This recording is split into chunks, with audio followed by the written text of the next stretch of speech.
Para talakayin kung ano nga ba ang sinasabi ng batas tungkol sa mga kabataang nasasangkot sa karahasan o krimen gaya po ng pamamaril ng dalawang estudyante sa isang paaralan dyan sa Tacloban City. Kausapin po natin si Attorney Tricia Claire Oco, ang Executive Director ng Juvenile Justice and Welfare Council. Magandang umaga at welcome po sa Balitang Hali. Magandang umaga. Okay, ano ho ang dapat maintindihan ng publiko sa ganitong insidente ng karahasan o pamamaril, no? Oo. Na mga gumawa rin ay menor de edad, ma'am. Oo, ito ay dapat maintindihan ng publiko na yung nangyari dito sa Tacloban, hindi lang siya simpleng usapin ng dalawang batang nagkamali. Dahil isa po itong trahedya na may mga biktima, mga pamilya, nagdadalamhati at mga kabataang sangkot na nangangailangan na managot sila dun.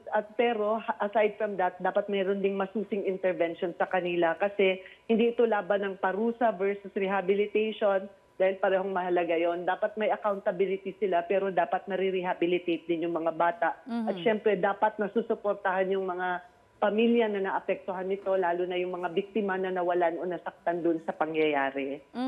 Sabi ho ng DSWD, magpapadala nga po sila ng mga social workers, particularly na for psychosocial na intervention. Ito ho hindi po pwedeng gawin ng isang beses, no? Kundi matagalan din po Yes ito. po. Ano ho ang Yes inyong po. recommendation for this? Oo. Saan po dun po Sa psychosocial intervention, oo. Ang gagawa po nun ay ating mga social workers. Opo. Oo, so depende po yun sa kaso, depende po yun sa Depende sa circumstance kaso. ng bawat isa, depende sa needs, kung ano yung mga trauma-informed care na ibibigay sa kanila, and iba pang mga support na kailangan ibigay sa kanila. Parte na rin po doon siguro yung sa mental health, Yes, kasi sir. marami Yes, dyan ma'am. yung na-trauma talaga. Oo. Pakipaliwanag nga po kung hanggang saan ba yung saklaw po at ano yung mga limitasyon or exemption from criminal liability ng mga children in conflict with the law. Yung pinaka-basic dyan is pag above 15, wala siyang, meron siyang criminal liability kung siya ay napatunayan na may discernment. Ang parati naman namin nakikita, usually pag above 15 years old na, usually meron na talaga siyang discernment. Hindi na common yung batang above 15 na walang discernment. Pero pwede na po yung kasuhan. Pero yung mga below 15 years old, hindi talaga sila pwedeng kasuhan. Pero dapat managot pa rin sila doon sa nangyari. Dahil meron silang nagawang krimen, iba lang yung proseso natin pagdating doon sa mga batang yun. So ang requirement sa kanila ay kailangan magdaan sila sa yung tinatawag nating intensive intervention, lalong-lalo na pag seryoso yung krimen. Hindi ko naman pinapangunahan yung itong kasong ito, pero sabi na lang natin in general, pag seryoso yung krimen, halimbawa murder, for example, usually pinipetition yung bata para ilagay siya sa bahay pag-asa, tatanggalin siya sa kanyang magulang, tatanggalin yung kanyang kalayaan, and at least 1 year, pwede pang humaba yan, i-order yan ng judge na mag-undergo siya ng intensive program, yung structured talaga na strict actually uniform para sa kanyang rehabilitation. Dahil isa rin sa goal natin, ma-rehabilitate sila dahil ang pinakaayaw natin ay maulit yung mga ganitong klaseng pangyayari.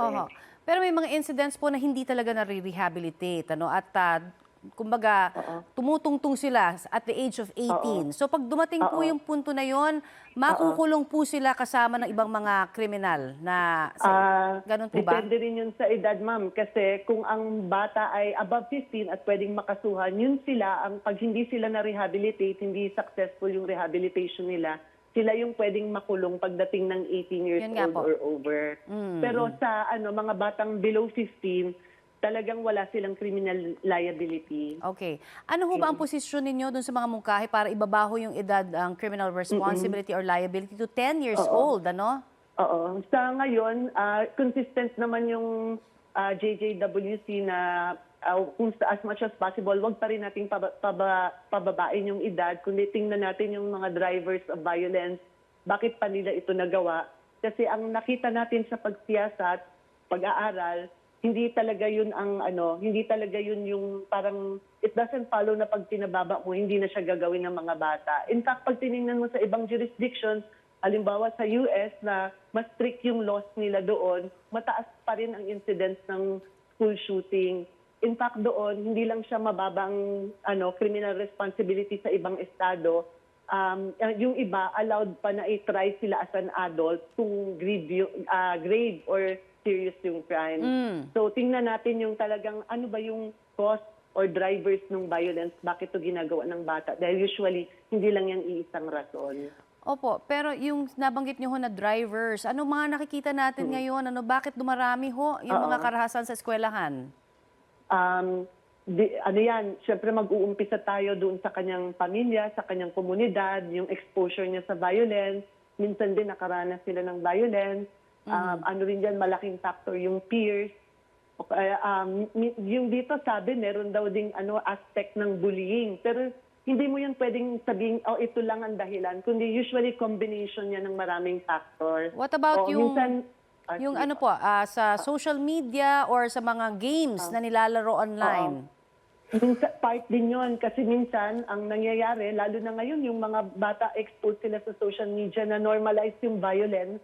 Malaking factor din yun sa pag-influence dahil ang mind ng isang bata ay hindi naman kasing mature ng adult eh. So, tayo ng mga adults, kaya tayong, minsan naluloko tayo sa social media, lalo pa siguro yung mga bata. So, kailangan talaga ng guidance ng babalik tayo sa pamilya at sa komunidad natin. Okay. Marami pong salamat sa inyong oras na ibinahagi sa amin, ma'am. Maraming salamat. Yan po naman si Attorney Trisha Claire Oco, Executive Director ng Juvenile Justice and Welfare Council.